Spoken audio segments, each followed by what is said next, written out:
నమస్తే folks, welcome to my channel. Folks, కష్టాలని అనుభవించడానికి బాధపడకండి. అవధులు లేని సంతోష గడియలు మీకోసం వేచి ఉన్నాయన్న విషయం మాత్రం మరవకూడదు. అసలు నేను ఈ మాట చెప్పడానికి గల కారణం సీనియర్ నటి ఊర్వశి. అలనాటి తార ఊర్వశి తన అందంతో నటనతో మంచి గుర్తింపు తెచ్చుకుంది. బాలనటిగా ఇండస్ట్రీకి పరిచయమై ఎన్నో సినిమాల్లో నటించింది. ఇక ఈ తరం సినిమాల్లో కూడా సహాయ పాత్రల్లో నటిస్తుంది. అలా ప్రభాస్తో చక్రం, గోపీచంద్తో జిల్, పవన్ కళ్యాణ్తో సర్దార్ గబ్బర్ సింగ్ వంటి సినిమాల్లో కూడా నటించింది. అంతేకాకుండా ఈమె బుల్లితెరపై కూడా సందడి చేస్తుంటుంది. పలు టీవీ సీరియల్స్తో పాటు రచ్చబండ లాంటి టీవీ షోస్లకి ఈమె హోస్ట్గా వ్యవహరించింది. అయితే గతంలో ఈమె హోస్ట్ చేసిన ఆ టీవీ షోలో భార్యాభర్తలు ఇద్దరి మధ్య ఈమె చిచ్చు పెట్టింది. నిజానికి వాళ్ళకున్న గొడవలని క్లియర్ చేసి కలపడం అనేదే ఈ షో కాన్సెప్ట్. కానీ ఊర్వశి మాత్రం ఆ ఎపిసోడ్లో ఇష్టం వచ్చినట్టు మాట్లాడడంతో ఆ జంట విడాకులు తీసుకునే వరకు వెళ్లారు. ఇక ఊర్వశి మాటల వల్లే నా భర్త నాకు విడాకులు ఇవ్వడానికి రెడీ అయిపోయాడంటూ బాధితురాలు పోలీస్ స్టేషన్లో ఫిర్యాదు చేసింది. అంతేకాకుండా ఆ షోకి ఊర్వశి మద్యం సేవించి రావడం వల్లే ఇష్టం వచ్చినట్లు మాట్లాడిందంటూ ఆమె ఫిర్యాదులో పేర్కొంది. ఇందుకు గాను పూర్తి బాధ్యత ఊర్వశి మరియు ఆ టీవీ షోలదే అంటూ ఆ మహిళ డిమాండ్ చేసింది. దీంతో ఆ షో నిర్వాహకులు కింద మీద పడి ఆ సమస్యను క్లియర్ చేశారు. అంతేకాకుండా ఊర్వశిని తాగి షూటింగ్కి రావద్దు అంటూ హెచ్చరించారు. అంతకు ముందు కూడా ఈమె చాలాసార్లు తాగి షూటింగ్కి వచ్చిన సందర్భాలు కూడా ఉన్నాయి. ఇక ఊర్వశి ఎంత మంచి నటి అయినా కూడా ఇండస్ట్రీలో ఈమెను తాగుబోతుగానే చూస్తారు. మద్యానికి బానిసగా మారి జీవితాన్ని నాశనం చేసుకున్న హీరోయిన్స్లో మొదటిగా సావిత్రి గారు ఉండగా ఆ తర్వాత ఊర్వశి అని చెప్పుకొస్తారు. అంతలా ఈమె తాగుడికి బానిసగా మారింది. అసలు ఊర్వశి తాగుడికి బానిస అవ్వడానికి గల కారణాలేంటి? ఈమె అక్క కల్పన వల్లే తన భర్తకు విడాకులు ఇచ్చిందా? ఊర్వశి తమ్ముడు శృంగార సినిమాల్లో చేసినందువలనే బలవన్మరణానికి పాల్పడ్డా? భాగ్యరాజ్తో ఊర్వశి నిజంగానే ప్రేమలో ఉండిందా? హీరో మమ్మూటికి ఊర్వశికి ఉన్న సంబంధం ఏంటి? ఊర్వశిని తన కన్న కూతురే ఎందుకు ద్వేషిస్తుంది అనే నమ్మలేని నిజాన్ని ఈ వీడియోలో చెప్పడానికి నేను ప్రయత్నిస్తాను. మీరు మాత్రం ఈ వీడియోని పూర్తిగా చూడండి.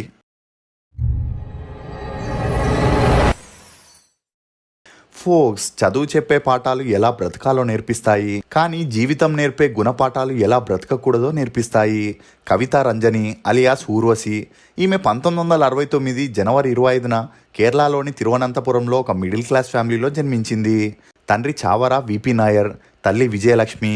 ఈమెకు కళారంజని, కల్పన అనే ఇద్దరు అక్కలు, కమల్ రాయ్, ఇలవరస అనే ఇద్దరు తమ్ములు కూడా ఉన్నారు. ఇక ఊర్వశి తండ్రి విపి నాయర్ త్రివేంద్రంలోని నాటకాల్లో యాక్ట్ చేస్తూ సినిమాల్లో కూడా ట్రై చేస్తుండేవాడు.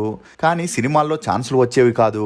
ఇక తనతో నాటకాల్లో నటించే విజయలక్ష్మి అనే ఆమెను 1962లో పెళ్లి చేసుకోవడం జరిగింది. అలా వీరిద్దరి అన్యోన్య సంసారానికి గుర్తుగా 5 పిల్లలు కూడా పుట్టారు.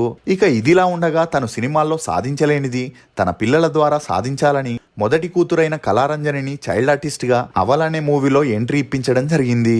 ఇక ఆ మూవీలోనే విపి నాయర్ సపోర్టింగ్ ఆర్టిస్ట్ గా ఒక క్యారెక్టర్ చేయడం విశేషం. అలా నిదానంగా సినిమాల్లో విపి నాయర్ కి కాంటాక్ట్స్ పెరగడంతో తన 5 పిల్లల్ని చైల్డ్ ఆర్టిస్ట్ గా చేర్పించడం జరిగింది. అలా మొదట్లో తన పెద్ద కూతుర్లిద్దరూ యాక్టింగ్ లో అంతలా ఇంట్రెస్ట్ చూపించేవారు కాదు.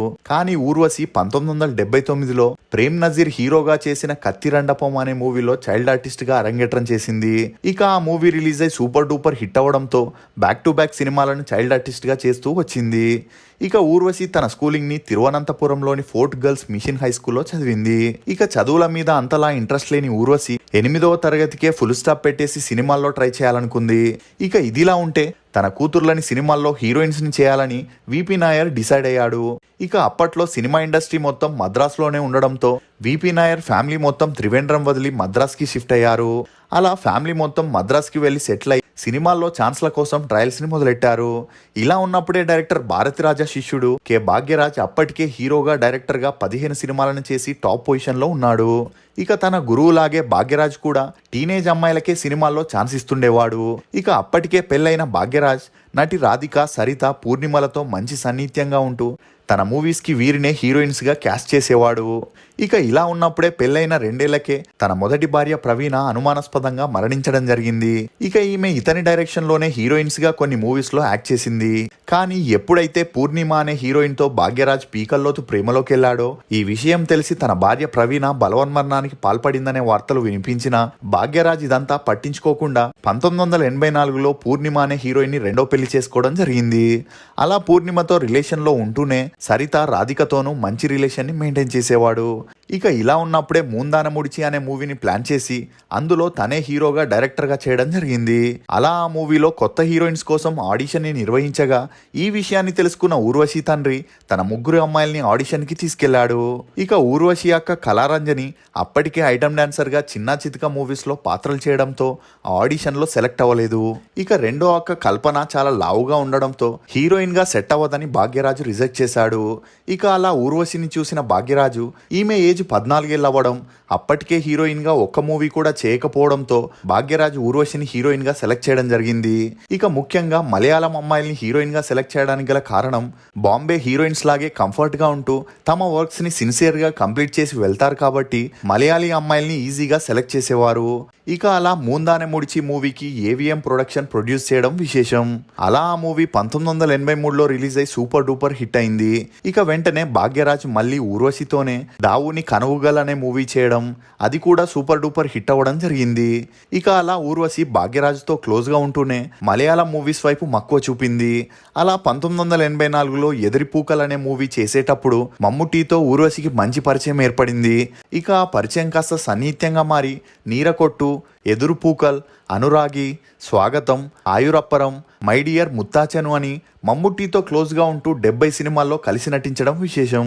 ఇక ఒక టైంలో మమ్ముట్టి ఊర్వశి కోసం తన భార్యకు విడాకులు ఇవ్వడానికి కూడా సిద్ధపడ్డాడు. కానీ ఊర్వశి ఇటు మమ్ముట్టితో క్లోజ్గా ఉంటూనే ఇంకోవైపు మోహన్ లాల్తో సన్నిహిత్యంగా ఉంటూ 25 సినిమాల్లో కలిసి నటించింది. దీంతో మమ్ముట్టి ఊర్వశితో రిలేషన్ విత్ బెనిఫిట్స్లో ఉన్నాడే తప్ప సీరియస్ రిలేషన్షిప్లో లేడనే చెప్పొచ్చు. ఇక ఈ ఇన్సిడెంట్ తర్వాత ఊర్వశి మలయాళంలో సినిమాలు చేయడం తగ్గించి తమిళ్లో మూవీస్ చేయాలనుకుంది.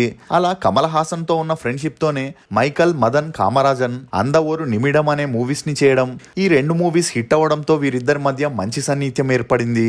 ఇక కమల్ హాసన్తో చేస్తున్నప్పుడే ఏవిఎం ప్రొడక్షన్లో మెయిన్ ప్రొడ్యూసర్ అయిన శర్వణన్తో ఊర్వశికి మంచి పరిచయం ఏర్పడింది. దీంతో ఆ ప్రొడక్షన్లో చేసే ప్రతి మూవీలోనూ ఊర్వశినే హీరోయిన్గా క్యాస్ట్ చేసేవారు. అలా ఆల్బర్ట్, నామిరువర్ అనే మూవీస్ని చేస్తూనే తెలుగులో చిరంజీవి గారు హీరోగా, ఊర్వశి హీరోయిన్గా రుస్తుమ్ అనే మూవీ ద్వారా తెలుగు ఇండస్ట్రీకి కూడా పరిచయం అయింది. ఇక ఆ మూవీ హిట్ అవ్వడంతో బాలకృష్ణతో భలే తమ్ముడు, శోభన్ బాబుతో జీవన పోరాటం, కృష్ణం రాజుతో అంతిమ తీర్పు, రాజేంద్ర ప్రసాద్తో చెట్టు కింద ప్లీడర్ అనే మూవీస్ని చేస్తూ ఊర్వశి తెలుగులో కూడా మంచి క్రేజ్ని సంపాదించుకుంది. ఇక ఇలా ఉన్నప్పుడే తను ఎంతో కష్టపడి సంపాదించిన డబ్బుతో తనే ప్రొడ్యూసర్గా మారి మూవీస్ చేయాలని డిసైడ్ అయింది. అందుకోసం ఊర్వశినే కథ రాసి తనే హీరోయిన్గా ప్రొడ్యూసర్గా చేస్తూ అప్పటి వరకు సపోర్టింగ్ రోల్స్ చేస్తూ మధ్య మధ్యలో నెగిటివ్ క్యారెక్టర్స్ చేస్తున్న మనోజ్ కే జయన్ని హీరోగా పెట్టుకొని పిడక్కోలి కూవున్న నూటాన్ అనే మూవీ చేయడం జరిగింది. ఇక ఈ మూవీ రిలీజ్ అయి ఫ్లాప్ అవడంతో ఇన్ని సంవత్సరాలు కష్టపడి సంపాదించిన డబ్బంతా గంగలో పోసినట్టయింది. ఇక ఈ బాధతోనే ఊర్వశి మానసికంగా కృంగిపోయి తాగుడికి బానిసవుతూ వచ్చింది. ఇక ఇదిలా ఉంటే 1995 తర్వాత ఊర్వశికి సినిమాల్లో ఛాన్సులు పూర్తిగా తగ్గడంతో డబ్బు కోసం చిన్నా చితక పాత్రల్ని, లో బడ్జెట్ మూవీస్ని చేస్తుండేది. ఇక ఈమె సిచ్యువేషన్ని అర్థం చేసుకున్న మనోజ్ కే జయన్ ఊర్వశికి ధైర్యం చెబుతూ దగ్గరయ్యాడు. అలా వీరిద్దరికి మంచి స్నేహం పెరిగి ఆ స్నేహం కాస్త సన్నిహిత్యంగా మారి వీరిద్దరూ ప్రేమలో పడ్డారు. అలా వీరిద్దరూ 1999లో ఆయురం మేని అనే మూవీ చేసేటప్పుడు పెళ్లి చేసుకోవాలని డిసైడ్ అయ్యారు. ఇక అప్పటికే ఊర్వశికి హీరోయిన్గా గ్రాఫ్ పడిపోవడంతో మదర్ క్యారెక్టర్ సపోర్టింగ్ రోల్స్ చేసే ఛాన్స్ వచ్చేవి. కానీ ఊర్వశి అలాంటి పాత్రలు చేయలేక తన 31 ఏళ్లకే మనోజ్ కే జయన్ని పెళ్లి చేసుకుని సెటిల్ అవ్వాలని డిసైడ్ అయింది. అలా వీరిద్దరూ 2000 సంవత్సరం మే 2న పెళ్లి చేసుకున్నారు. ఇక మనోజ్ ఊర్వశికి పెళ్లి తర్వాత సినిమాల్లో యాక్ట్ చేయకూడదనే కండిషన్ పెట్టడంతో అప్పటి నుండి ఊర్వశి సినిమాలకి ఫుల్ స్టాప్ పెట్టేసి ఫ్యామిలీ లైఫ్ని ఎంజాయ్ చేసింది. ఇక వీరిద్దరి అన్యోన్య సంసారానికి గుర్తుగా 2001లో తేజలక్ష్మి అనే అమ్మాయి పుట్టడం జరిగింది. ఇక ఇలా ఉన్నప్పుడే ఊర్వశి అక్కైన కల్పనతో ఊర్వశి భర్త మనోజ్ కృష్ణ గోపాలకృష్ణ కన్నక్కి అనే మూవీస్ చేయడంతో వీరిద్దరి పేరు మీడియాలో హల్చల్ అయింది. దీంతో ఊర్వశికి మనోజ్కి మనస్పర్ధలు రావడం మొదలయ్యాయి. ఇక కల్పన కూడా తన భర్తని వదిలేసి మరిది వరసైన మనోజ్తో క్లోజ్గా ఉండేది. అలా ఈ విషయంపై అక్కా చెల్లెలకి తరచూ గొడవలు జరిగినా మనోజ్ కల్పన ఇదంతా పట్టించుకునేవారు కాదు. దీంతో ఊర్వశి మానసికంగా కృంగిపోయి రేయింపగలు తాగుతూ ఉండేది. అలా తాగుతూ తన కూతుర్ని కూడా పట్టించుకునేది కాదు. ఇక భర్తతోనూ తరచూ గొడవలు చేయడంతో అతను ఇంటికి వచ్చేవాడు కాదు. ఇలా ఉన్నప్పుడే ఫైనాన్షియల్గా తను స్ట్రాంగ్ అవ్వాలని, తన భర్త మీద డిపెండ్ అవ్వకూడదని 2005లో ఊర్వశి అచ్చ వింటే అమ్మతో అనే మూవీతో సెకండ్ ఇన్నింగ్స్ని స్టార్ట్ చేసి తెలుగులో స్వరాభిషేకం అనే మూవీతో సక్సెస్ఫుల్గా దూసుకుపోయింది. ఇక అప్పటి నుండి తల్లిగా సపోర్టింగ్ క్యారెక్టర్స్ని చేయడంతో ఈ విషయం తెలిసిన మనోజ్ ఊర్వశితో సినిమాల్ని చేయడం మానేయమని, లేదంటే నీతో ఉండలేనని చెప్పడంతో అందుకు ఊర్వశి అతని మాటల్ని పట్టించుకోలేదు. దీంతో మనోజ్ ఊర్వశికి విడాకులు ఇవ్వాలని డిసైడ్ అయ్యాడు. ఇక ఇదిలా ఉంటే ఊర్వశి తమ్ముడు ఇలవరసన్ సినిమాల్లో చిన్నా చితక పాత్రలు చేసేవాడు. అలా ఫ్యామిలీ రెస్పాన్సిబిలిటీని చూసుకోవాలని మలయాళంలో శృంగార చిత్రాల్లో నటించడం మొదలెట్టాడు. దీంతో తనకి మంచి డబ్బు కూడా వచ్చేది. ఇక అలా శృంగార సినిమాల గురించి తన ఫ్యామిలీకి తెలియదనుకున్నాడు. కానీ అతను చేసిన లయనం అనే శృంగారభరిత మూవీ రిలీజ్ అయి సూపర్ డూపర్ హిట్ అవడంతో అందరికీ ఇలవరసన్ గురించి తెలిసి ఎక్కిరించడం మొదలెట్టారు. అలా ఇతని సినిమాల గురించి తల్లిదండ్రులకి అక్కలకి తెలియడం, వారు ఇలవరసన్ని నిలదీయడంతో ఆ అవమానాన్ని భరించలేక ఇలవరసన్ బలవన్మరణానికి పాల్పడ్డాడు. ఇక 26 ఏళ్లకే తమ్ముణ్ణి కోల్పోవడంతో ఊర్వశి మరింత తాగుడికి బానిసయ్యేలా చేసిందని చెప్పొచ్చు. ఇక ఇదిలా ఉంటే మనోజ్ కల్పనతో క్లోజ్గా ఉంటూ 2007లో ఊర్వశితో విడాకులకి అప్లై చేశాడు. ఇక అప్పటి నుండి ఊర్వశి షూటింగ్ స్పాట్స్కి, ప్రోగ్రామ్ హోస్ట్గా చేసిన ఫంక్షన్స్కి గెస్ట్గా వెళ్ళిన తాగేసి వెళ్ళి నోటికొచ్చినట్టు వాగుతూ నానా రచ్చ చేసేది. ఇక అలా వీరి విడాకుల హియరింగ్ జరిగేటప్పుడు కూడా ఫుల్గా తాగేసి కోర్టుకు వెళ్ళి తూలుతూ మాట్లాడడంతో నవ్వుల పాలైంది. దీంతో ఫ్యామిలీ కోర్టు వీరిద్దరికి 2008లో విడాకుల్ని మంజూరు చేసింది. అలా విడాకులయ్యాక కొన్ని రోజుల వరకు ఊర్వశి కూతురు తన దగ్గరే ఉన్నప్పటికీ కూతురు కస్టడీని తను తీసుకోవాలని మనోజ్ కోర్టులో పిటిషన్ వేయడం జరిగింది. అలా కోర్టులో ఊర్వశి కూతురు తన తల్లి ఎప్పుడూ తాగేసి కొడుతుందని, ఆమె అంటే తనకి ఇష్టం లేదని, అందుకే తల్లితో ఉండనని, తండ్రితో కలిసుంటానని చెప్పడం, అంతేకాకుండా ఊర్వశి అక్కైన కల్పన కూడా ఊర్వశి తాగుబోతని, ఈమెకు రెస్పాన్సిబిలిటీ లేదని నెగిటివ్గా చెప్పడంతో కోర్టు కూతురి కస్టడీని మనోజ్కి ఇవ్వడం జరిగింది. దీంతో ఊర్వశి తన అక్కని ఎనిమిలాగా భావించి ఆమెతో మాట్లాడడం, కలవడం కూడా మానేసింది. ఇక కల్పన, మనోజ్ కూడా తమ రిలేషన్ని ఎక్కువ రోజులు మెయింటైన్ చేయలేదు. అలా విడాకులైన 3 సంవత్సరాలకే మనోజ్ ఆశ అనే అమ్మాయిని పెళ్లి చేసుకొని 2012లో అమృత్ అనే కొడుక్కి జన్మనివ్వడం జరిగింది. ఇక ఇదిలా ఉంటే ఊర్వశి భర్తని, కూతుర్ని కోల్పోయి సినిమాల్లో నటించాలని ట్రై చేసినా ఈమెకున్న తాగుడు అలవాటుకి ఎవరు ఛాన్స్ ఇచ్చేవాళ్ళు కాదు. ఒకవేళ ఇచ్చినా తక్కువ డ్యూరేషన్ ఉండే పాత్రని ఇచ్చేవాళ్ళు. ఇక ఇలా ఉన్నప్పుడే అప్పటికే పెళ్ళై భార్య చనిపోయిన చెన్నైకి చెందిన బిల్డర్ శివప్రసాద్ని ఊర్వశి ఒక పార్టీలో కలవడం జరిగింది. అలా వీరిద్దరికి మంచి స్నేహం పెరిగి ఆ స్నేహం కాస్త సన్నిహిత్యంగా మారడంతో 2013లో వీరిద్దరూ పెళ్లి చేసుకోవడం జరిగింది. ఇక వీరిద్దరి అన్యోన్య సంసారానికి గుర్తుగా 2014లో ఊర్వశి తన 44 ఏళ్లకి ఒక కొడుక్కి జన్మనిచ్చింది. ఇక ఊర్వశి ఆ ఏజ్లో కూడా కొడుక్కి జన్మనివ్వడంపై సోషల్ మీడియాలో చాలా ట్రోల్స్ని ఎదుర్కోవాల్సి వచ్చింది. ఇదిలా ఉన్నప్పుడే ఊర్వశి అక్కైన కల్పన 2016లో హార్ట్ అటాక్తో హైదరాబాద్లో మరణించడం జరిగింది. ఇక ఇదిలా ఉంటే ఇప్పుడు ఊర్వశి ఎక్కువ సినిమాలు చేయకుండా అప్పుడప్పుడు కొన్ని మూవీస్లో సపోర్టింగ్ క్యారెక్టర్స్ని చేస్తూ అటు ఫ్యామిలీ లైఫ్ని, ఇటు సినిమా లైఫ్ని బ్యాలెన్స్ చేస్తుంది. ఇక ఊర్వశి ఇప్పటి వరకు తెలుగు, తమిళ్, హిందీ, మలయాళం, కన్నడ భాషల్లో కలిపి హీరోయిన్గా, సపోర్టింగ్ ఆర్టిస్ట్గా 600 సినిమాల్లో నటించింది. ఈమె నటనకు గాను ఒక నేషనల్ అవార్డ్ని, 5 కేరళ స్టేట్ అవార్డ్స్ని, 3 తమిళనాడు స్టేట్ అవార్డ్స్తో పాటు 2 ఫిలింఫేర్ అవార్డ్స్ని కూడా గెలుచుకుంది. మీకు ఊర్వశి నటించిన సినిమాల్లో ఫేవరెట్ ఏజ్ అనేది కమెంట్ సెక్షన్లో తప్పకుండా తెలియజేయండి. ఫోక్స్, ఒక మనిషి ఒకరిని బ్రతికించలేనప్పుడు, ఒకరిని సంతోష పెట్టలేనప్పుడు ఎంత సంపాదించినా వృధానే కదా. ఇది ఫోక్స్ ఊర్వశి గురించి కొన్ని నమ్మలేని నిజాలు. ఈ వీడియో మీద మీ అభిప్రాయాన్ని కమెంట్ సెక్షన్లో తప్పకుండా తెలియజేయండి. For more interesting videos please subscribe to CR voice. Thank you.